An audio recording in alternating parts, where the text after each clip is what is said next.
My computer screen went black at 3:47 p.m. on a Tuesday. 1 second I was responding to urgent vendor emails. The next, a bright red message flashed, access denied. My fingers froze over the keyboard. I clicked refresh. Nothing changed. Around me, the office hummed with its usual sounds, phones ringing, keyboards clicking, someone laughing near the break room. But my world had just stopped spinning. A security guard appeared at my desk. He wasn't aggressive, just present. His name was Tom. We'd chatted about his daughter's soccer games dozens of times. Now he wouldn't meet my eyes. "Miss Whitman, I need you to come with me." My stomach dropped. "What's happening?" "Please gather your personal belongings." Across the open floor plan, I spotted him. Calvin Rhodes. My CEO. He stood near the glass conference room with his phone pressed to his ear, watching me. His jaw was tight, his eyes cold. When our gazes met, he didn't look away. He didn't even blink. That's when I understood. This wasn't a system error. This was deliberate. This was my execution, and he was watching it happen in real time. My hands shook as I unplugged my phone charger. People were staring now. Some pretended to work, eyes glued to their screens while their fingers stopped typing. Others watched openly, probably already composing texts to share the gossip. Brooke Whitman, operations lead for 4 years, was being escorted out like a criminal. Heat crawled up my neck. My ears rang with a high-pitched whine that made everything feel underwater. I grabbed my coffee mug, the one that said "World's Okayest Employee," and shoved it into my bag. My notebook. A framed photo of my dog. These small objects suddenly felt precious, like evidence of a life that had just ended. Tom waited patiently while I gathered things with trembling fingers. I wanted to scream. I wanted to demand answers. I wanted to march into Calvin's office and ask him what possible reason he had for destroying my career without warning. Instead, I swallowed the rage. It burned going down, settling in my chest like hot coal. I stood up, slinging my bag over my shoulder, and walked toward the elevator with my head high. If this was going to be my walk of shame, I'd do it with dignity. The elevator doors slid shut, blocking out the office and all those watching eyes. My phone buzzed in my pocket. I pulled it out with numb fingers. An email notification glowed on the screen. The sender, HR department. The subject line made my blood run cold, separation effective immediately. I opened it. The timestamp showed it was sent 14 minutes ago. Before Tom even reached my desk. Before my computer was locked. They decided my fate and set the wheels in motion while I was still working, still trying to save this company money, still believing I mattered. The email was brief and clinical. Due to performance concerns and failure to maintain communication standards, your employment is terminated effective immediately. Your final paycheck will be processed according to state law. Please return all company property to security. Performance concerns. Communication standards. That's when the real truth hit me. This wasn't about my work. This was about one thing: I'd missed his call.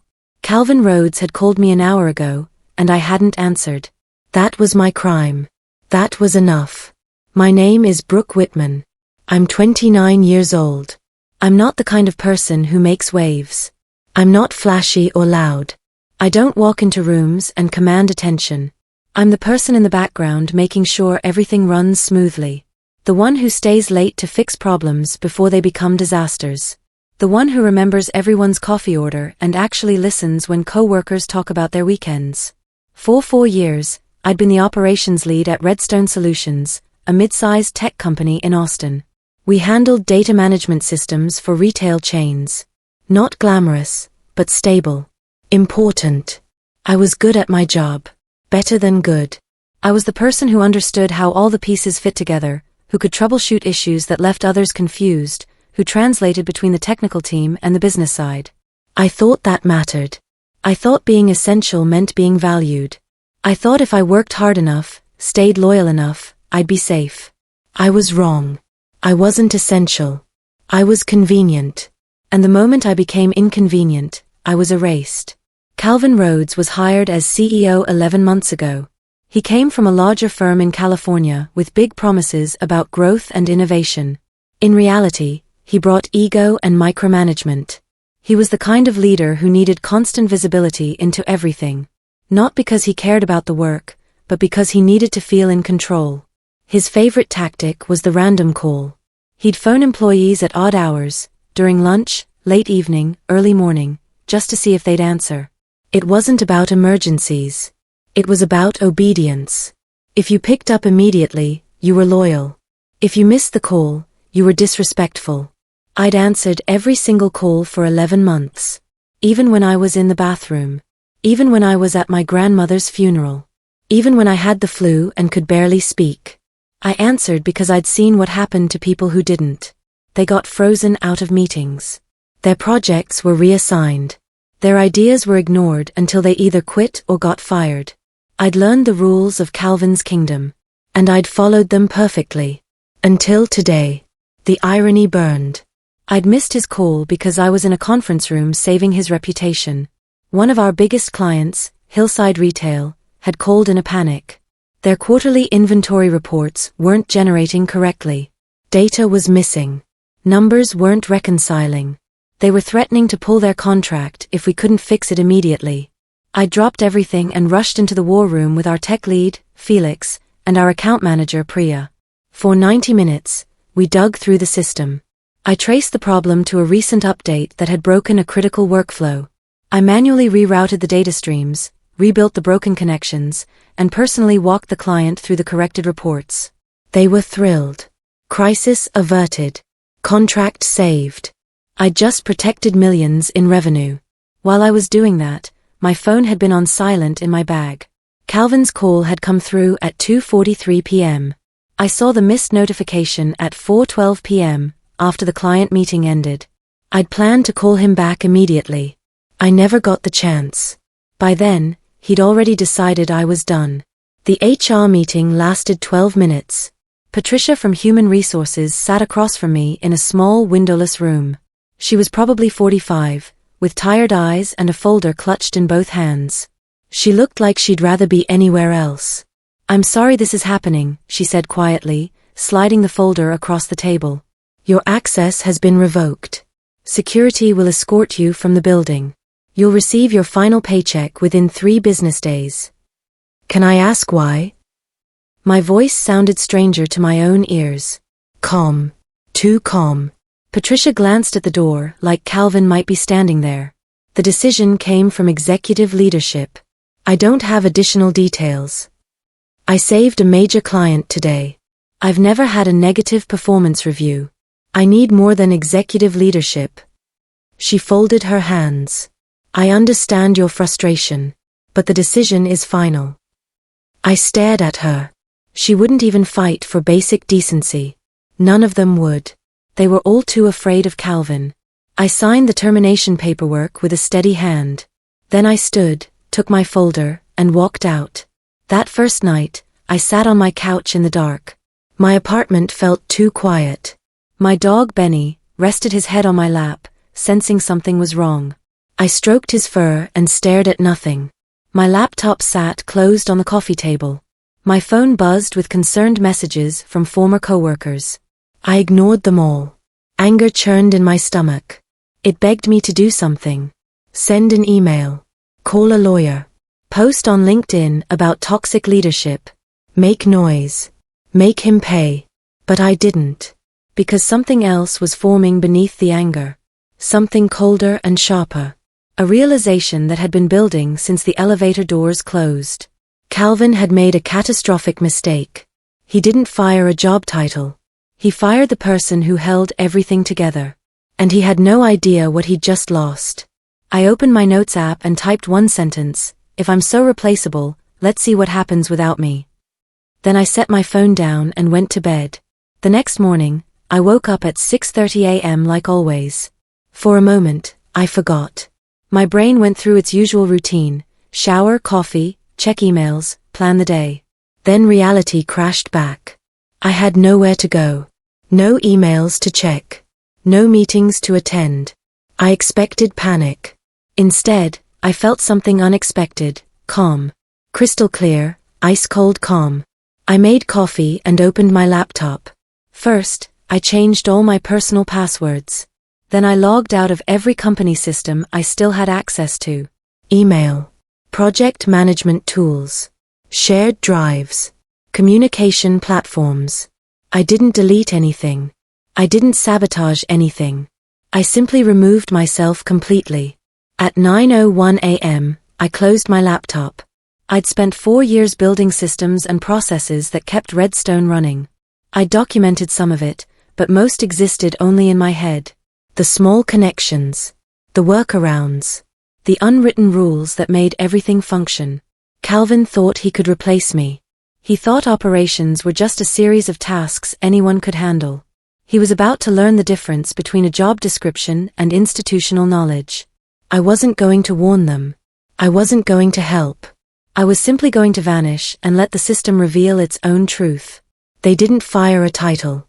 They fired the person who made everything work. I was the one who managed vendor escalations when shipments went wrong. I knew which suppliers would negotiate and which ones needed firm deadlines. I knew the account manager at our biggest vendor had a daughter in college and would expedite orders if you asked nicely. I reconciled conflicting data streams between our legacy system and the new platform. The migration had happened 8 months ago, but the two systems still didn't talk properly. I'd built manual bridges, spreadsheets and scripts that pulled data from both sources and merged them correctly. No one else understood how those bridges worked. I knew which systems lied and which ones broke quietly. Our inventory tracking would sometimes duplicate entries after server updates. I'd catch it every Monday morning and fix it before anyone noticed.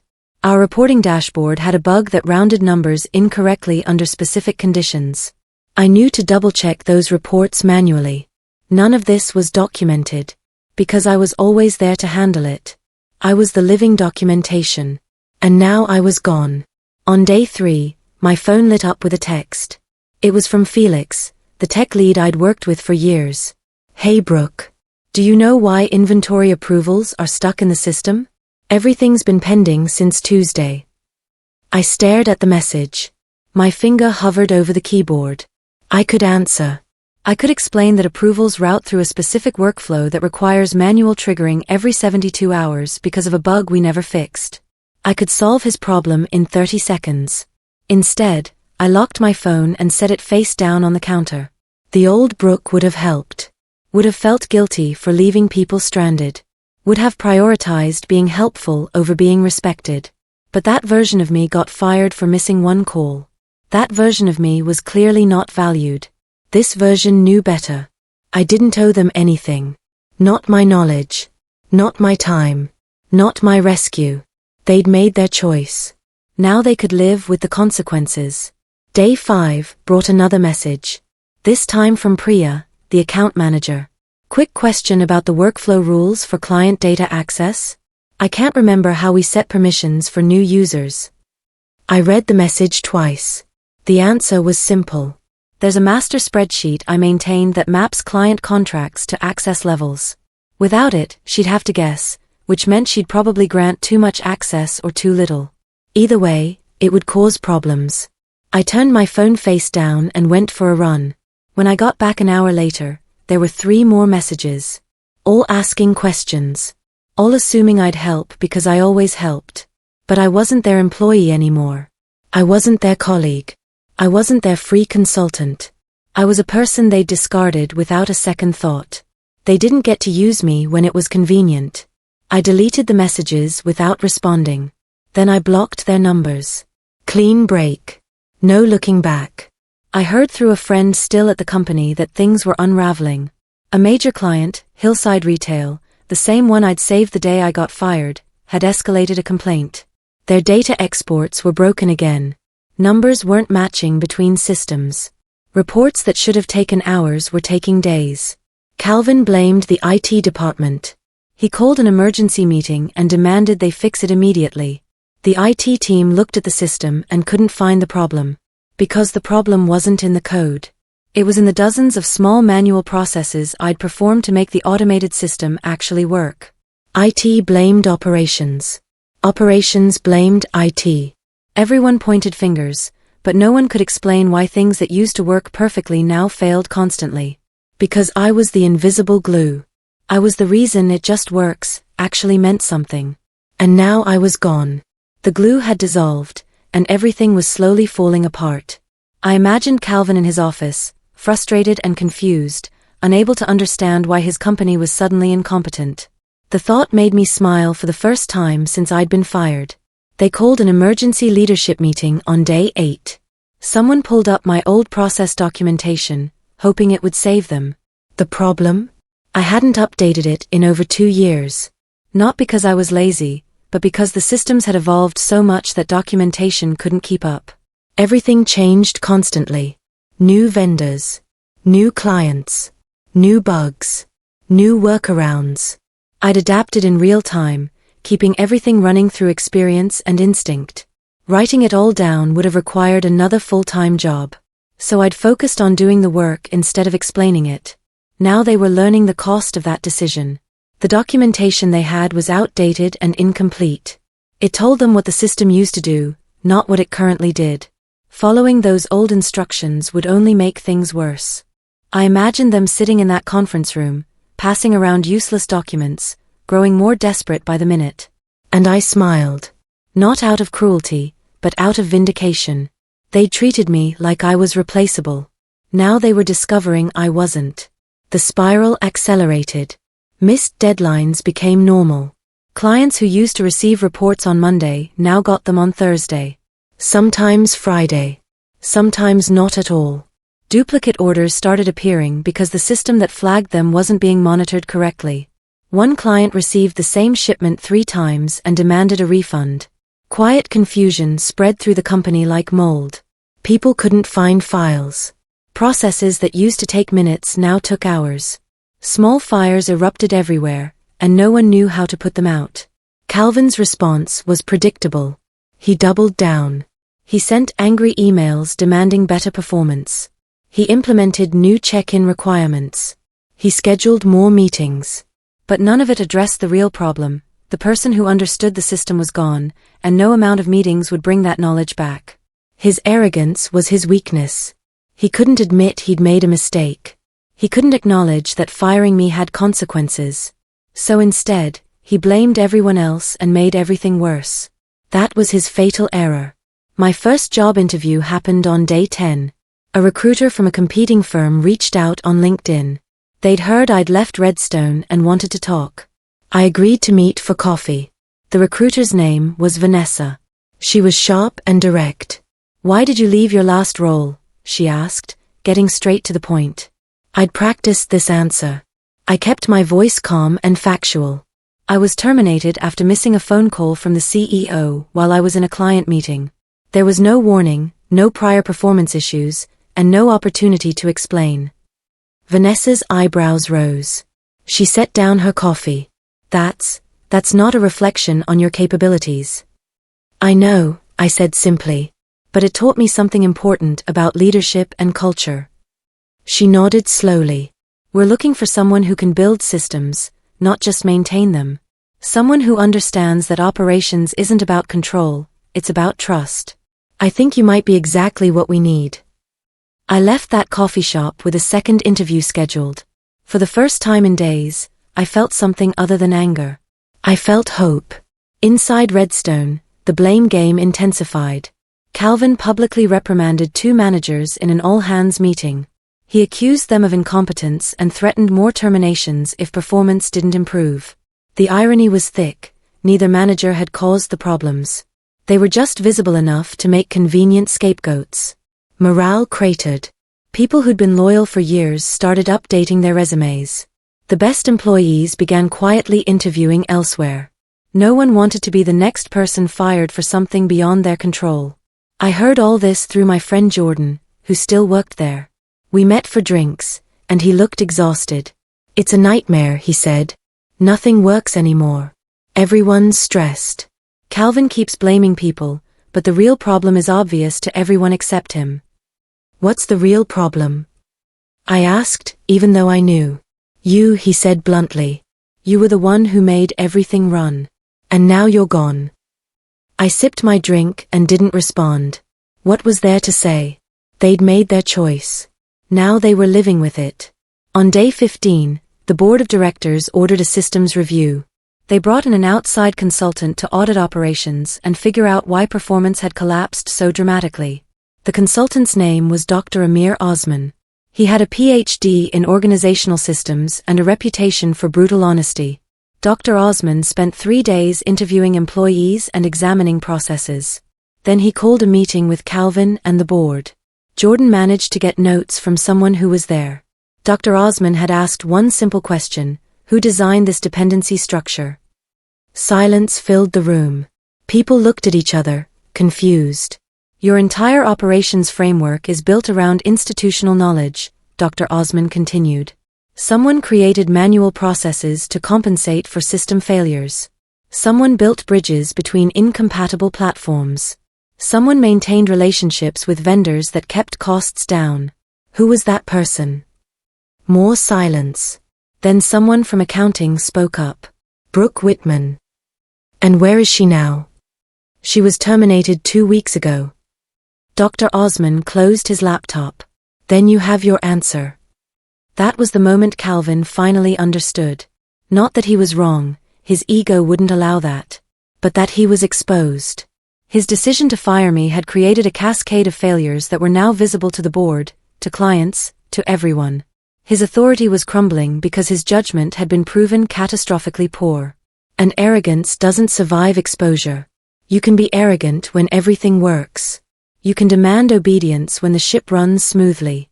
But when the ship starts sinking because of your decisions, arrogance becomes liability. The board called an emergency session. They reviewed the consultant's report. They looked at the timeline of failures.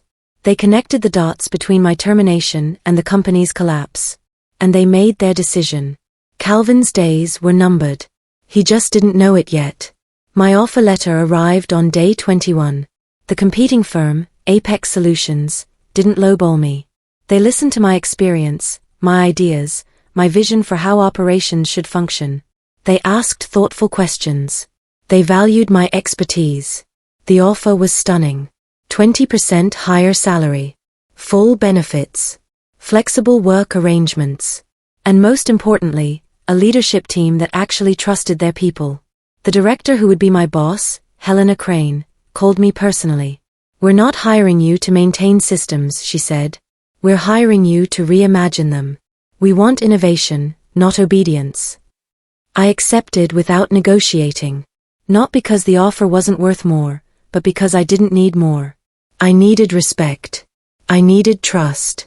I needed to work somewhere that valued people over ego. I signed the contract and felt something I hadn't felt in weeks, genuine excitement about work. Calvin's firing wasn't dramatic. There was no public announcement. No scandal. Just a quiet press release about a leadership transition. The board thanked him for his service and wished him well in future endeavors. Corporate speak for we're removing you before you cause more damage. He lost credibility first, when the consultant's report showed his decision-making was flawed. Then he lost support, when other executives realized he'd endangered the company. Finally, he lost his position, when the board decided he was more liability than asset. I heard he tried to fight it. Tried to blame others. Tried to argue that the operations failures weren't his fault. But the timeline was too clear. The cause and effect too obvious. He'd fired the person who held everything together, and everything had fallen apart. There was no spinning that story. He was escorted out just like I had been. I wondered if he felt the same burning shame. The same confusion. The same sense of injustice. Somehow, I doubted it. People like Calvin never believe the rules apply to them, even when they're proven wrong. The aftermath at Redstone was brutal. My old department was restructured completely. They hired 3 people to replace me. 3. And even with 3 people and 6 weeks of training, the systems still didn't work the same way. Because you can't replace institutional knowledge with bodies. You can't rebuild relationships with vendors overnight. You can't document instinct. Processes that used to flow smoothly now stuttered and stalled. Reports that used to be accurate now required constant checking. Client satisfaction dropped. 2 major accounts left for competitors. Jordan told me the new hires were competent people. Smart, hardworking, eager to learn. But they were trying to rebuild a house from blueprints that didn't match the actual structure. They were fighting against systems I'd spent years understanding and adapting to. It's not the same, Jordan said over drinks one night. It works, technically, but the heart is gone. I knew what he meant. I'd poured 4 years of my life into that place. My knowledge, my energy, my care. You can replace a worker, but you can't replace investment. And without that heart, Redstone would never be what it was. My first day at Apex Solutions felt surreal. I walked through the front doors at 8:30 a.m., and my badge worked immediately. No delays. No errors. Just smooth entry, like I belonged there. Because I did. People introduced themselves warmly. Not out of obligation, but genuine friendliness. My new desk had a welcome card signed by the team. Someone had left a coffee mug that said, Operations Wizard with a small plant next to it. Helena stopped by mid-morning. How are you settling in? Good, I said, surprised to mean it. Really good. We're glad you're here. She meant it too.